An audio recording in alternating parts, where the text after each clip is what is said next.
Hey guys, welcome back to the channel, and today we're going to be doing a little bit of a throwback and we're going to be discussing the film The Ring. I just recently rewatched it and I wanted to talk about it, so let's get rolling. The film The Ring came out in 2002 and it is a remake of the J-horror film Ringu as well. And this film, I think, was very influential on the horror genre as a whole in the early 2000s anyways. It made an onslaught of J-horror remakes be able to be possible here in America. You wouldn't have The Grudge, The Eye, Pulse, One Missed Call. All those films wouldn't exist without The Ring and how successful this film ended up being. And two, another praise that I want to throw out there for this film before we get into the review is it very much proves to you that PG-13 can be scary and it doesn't need to be cheap and schlocky. I think that's something the genre has forgotten since this movie has came out, unfortunately. But every single time I rewatch this, I do have to remind myself it's PG-13 because it seems like it should be a rated R film, much similar to like The Conjuring and other movies in this realm that deal with like curses and ghosts and stuff like that. Although this is probably the only video you're ever going to hear anyone ever compare The Ring to The Conjuring. So moving on from that, even if you haven't seen The Ring, you know the imagery of it. You know Samara crawling out of the TV. In fact, it's been referenced across pop culture. It's been parodied. It's been imitated. It is very much a scene that has transcended the film that it came from. One of the parodies that comes to my mind every time I think of The Ring is Scary Movie 3, the iconic scene with Brenda and Samara. Cindy, the TV's leaking. The franchise is like way bigger than like most people even realize too. It has over 14 films. That's including the 3 American films. The rest are the Japanese films. I have only seen Ringu and Sadako versus Kayako, which is essentially a versus movie between The Grudge and The Ring. It's like the Japanese version of Freddy versus Jason. That's the best way to describe that one. Other than that, I haven't seen any of the other ones. I don't know if they're worth watching. If they're anything like the Ju-on films, then there might be some good gems in there, but most of them are probably pretty bad from my experience with that franchise anyways. On the subject of Sadako versus Kayako, over in Japan when that movie came out, it wasn't even supposed to exist. They were doing an April Fool's stunt at a baseball game, and they had Samara up there essentially throwing the pitch, and people just got so excited seeing that they decided to greenlight the movie. They even ended up releasing a Hello Kitty merch line, and honestly, like, I really wish that I could be the one to judge, but like, I am the same guy at the end of the day who would 110% own the Monster High Skull Lecter set or the Birds Barbie. Like, I am the last person that can say anything about that. Another weird reference I wanted to throw out there too that just tells you that your movie made it is there is a adult gay parody of The Ring, very lovingly titled The Hole. And if you want to see the plot of this film, there is a video of it right here on YouTube that cuts out all the other scenes. So if you only watch adult movies, I suppose, for the plot like that, then I'll leave a link to that right there below. But I'm really glad that exists in this world. It is so stupid. Anyways, though, with that little bit of background thrown out of the way, we should probably jump into the plot of the movie, what it's all about, and I'm gonna throw a little bit of a review out there. So there's gonna be spoilers here. It's an older movie. If you guys haven't seen it, go watch it. It's on Paramount Plus right now. In fact, all 3 American films are on Paramount Plus if you want to binge them. I don't think those other 2 is worth it as the first one, but if you guys want to check them out, you really should. I highly recommend it. I think they very much hold up for being an early 2000s movie. So anyways, let's talk about the movie. Now, the premise of The Ring is you watch this cursed videotape, and then you get this mysterious phone call immediately after, and then it announces that um I think I got the 2 movies mixed up. So let's cue the actual clip. After you get the phone call, you have all these strange events that start happening. You look in a camera and it's kind of like Snapchat filter in a way. That might be a little bit of an insult to say that because movies like Truth or Dare exist. It's not used to that effect, but you essentially, every time you get a picture taken, if you're caught on video, your face has this warped filter over it. And then you start getting like weird visions of things and just strange stuff starts happening throughout the film. And the opening of the film follows these two schoolgirls who are at a sleepover. And the main reason I say schoolgirls is because in these Western remakes of these Japanese horror flicks, they always have them walking in like they're coming right out of the Baby Hit Me One More Time music video. I know that's not what they're referencing, early 2000s. If I didn't know this was a Japanese remake, I would have never guessed that they were dressed that way because Japanese schoolgirls, which I think it's fun that they kept the costume choice from the original, but also, too, it is kind of funny to see these two girls just hanging out in this outfit because I really don't think dress codes are much of a thing in America. Moving on from that, because it's not really that big of a nitpick. In fact, it's kind of fun to see. You have this opening scene that's very good at building up the tension, building up the story, and telling you exactly all the mystery behind this tape and how one of the girls watched it. And then it ultimately leads to one of them dying, which is going to kick off the plot of this film. The girl that passed away is our lead character, Rachel's niece, and upon her death, she starts investigating it as an investigative journalist, trying to uncover all the clues that, like, what happened to her, which ultimately leads to her watching the videotape and then discovering the curse and then realizing that she has 7 days to, like, figure out exactly what Samara wants before she too ends up dying like everyone else who has seen this tape. Naomi Watts in this movie, she is straight up iconic for this film, and it very much makes me wish that she was in the horror genre more often than what she is. But hey, at least we got her for this one. But her character as Rachel is a very fun one to follow. I also just think that all the characters that we follow like throughout this movie are very well written and well done. Her son Aiden, he appears to be a child throughout the movie, but that little dude is not a kid. You see him tying his own tie before the funeral and then getting her dress ready for her. He makes his own lunch before he goes to school, mind you, walks himself to school.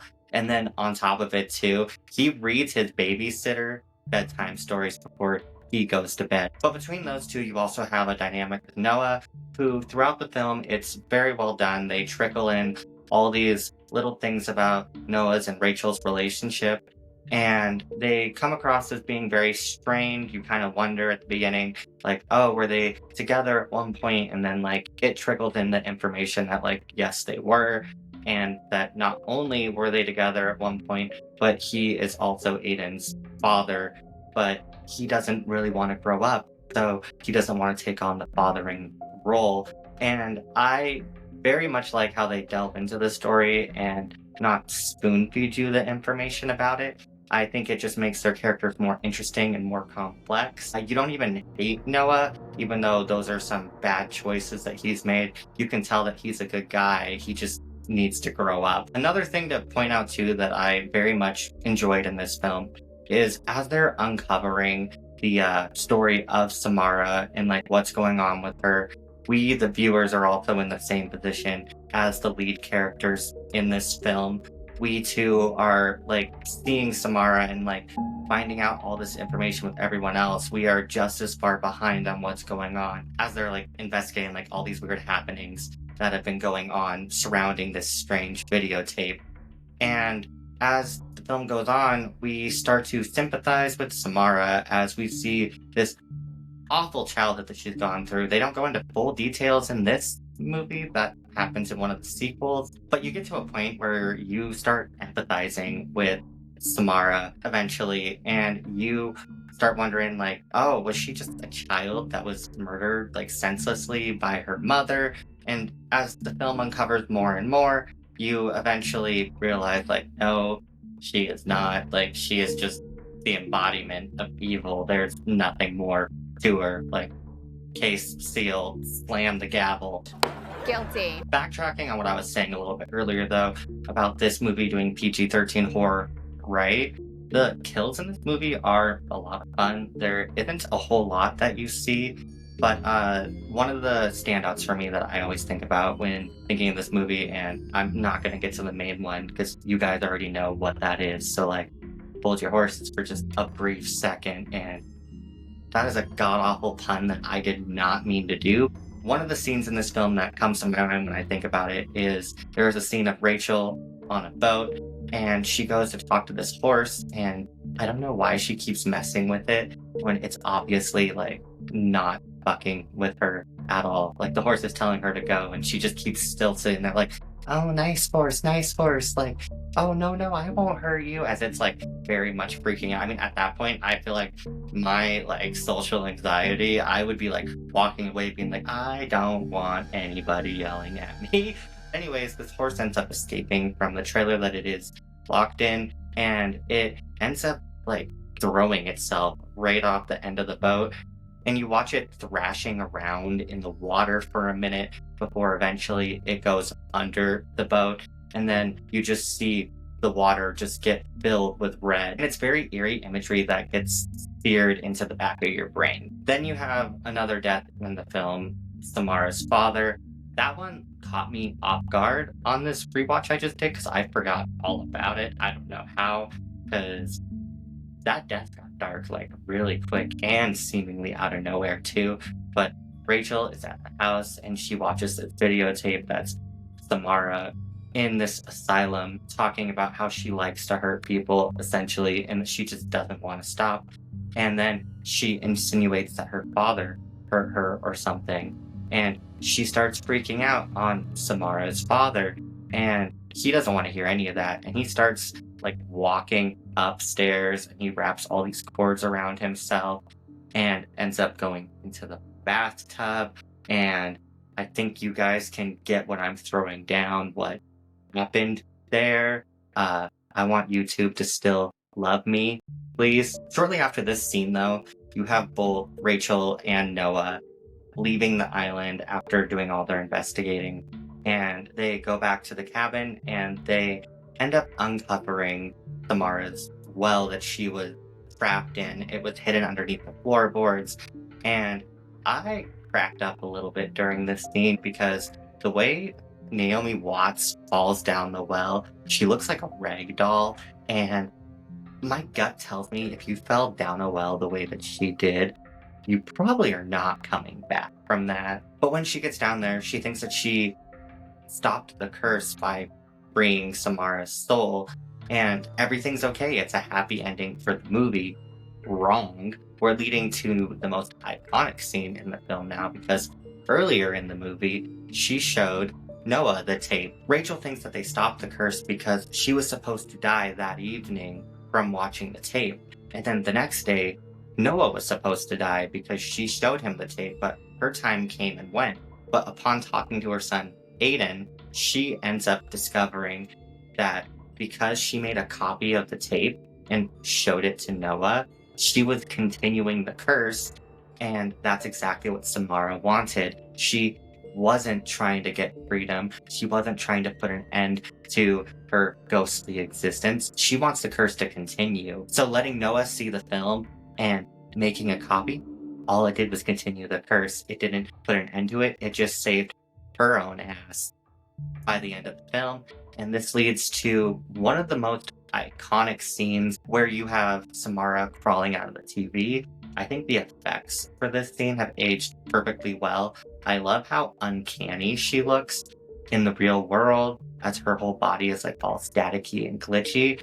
The only nitpick or critique I would say I have of it is I think that it would have been creepier if they would have done all of that, but not shown her face, or just done it the way they did in Ringu, where they only show her eyes. I find when you show the horror monster's face in these like demonic films, it takes away some of the fear factor because you can't let things go to your own imagination. It doesn't take away from the scene by any means though at all, just to show that like my little nitpick like does not matter and that even I don't think it matters. If you look at Shudder's 100 scariest movie moments, if I remember correctly, this film was in there, and two, it might have scraped the top 50.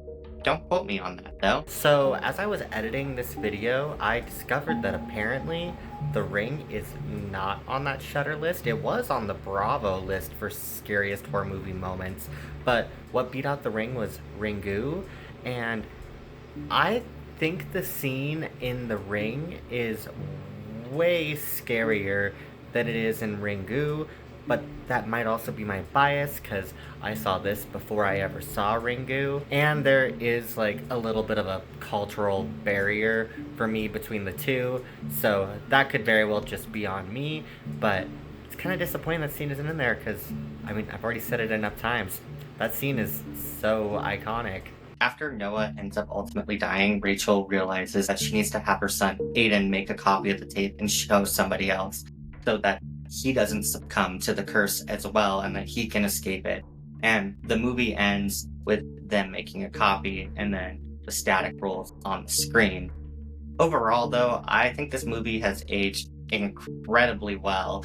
There is so many shots in it that I think are gorgeous, and the way that they cut at times in different scenes, like even the scene where Rachel is watching the tape and you can see it reflected in her eye. I think that is a really stunning shot. And then throughout the movie too, they'll be randomly going about and random scenes from the tape will just be spliced into the film. And I feel like it just makes it feel that much more unnerving as you're watching it and continues building that sense of dread throughout the movie. My biggest nitpick though with the shooting is it has this god awful greenish blue filter over the entire movie.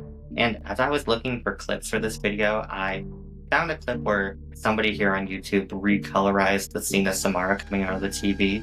And I think I prefer the movie without this bluish green filter because there's only certain scenes in the film that I enjoyed with it.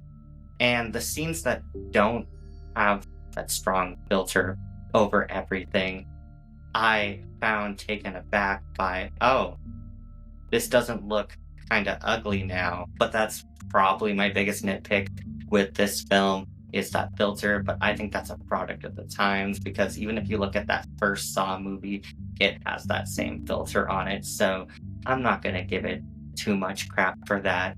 It's a 2000s film at the end of the day, so of course it had that. And this would leave me with the question normally, what is Samara doing today now that VCRs and VHSs aren't a thing? Unfortunately, that gets answered in the lackluster Rings film, so we'll ignore that thought. This ending did set up, though, to make a very phenomenal franchise. I think the way that there's a cliffhanger, the iconic character alone, it could have been a really badass franchise, but they kind of dropped the ball a little bit because The Ring 2 is mediocre at best. And the only praise I could say for that movie is that Naomi Watts returns. And then for Rings, that movie's just forgettable. I watched it and I wasn't into it. In fact, that movie bombed so hard in the box office, and that's probably exactly why this franchise has remained dormant, at least here in America for now. The only thing that I really enjoyed from Rings was the gag marketing campaign where they pranked people by having them go into a TV store and Samara would crawl out of the TV. I love interactive marketing such as this when horror movies do them. The most recent example I can think of is Smile, where they had someone standing out at a baseball field smiling really creepily. And then you have the 2013 remake of Carrie where someone with telekinesis just messes up a coffee shop. Like, I just love interactive stuff like that promotes the movie. It's so much fun, and I wish that we did more stuff like that, honestly. Now, to wrap up my thoughts about this movie, it was a very important film and still remains to be a very important film in the horror genre. It did change the genre a bit in the early 2000s, I don't think it had as strong of an impact as, say, other films like Halloween, for example, but at the end of the day, it did make its mark on horror history. As I said earlier, because of this film, we had a whole wave of J horror remakes that were made in the US in the early 2000s. And I think it also opened people's eyes to other kinds of horror as well.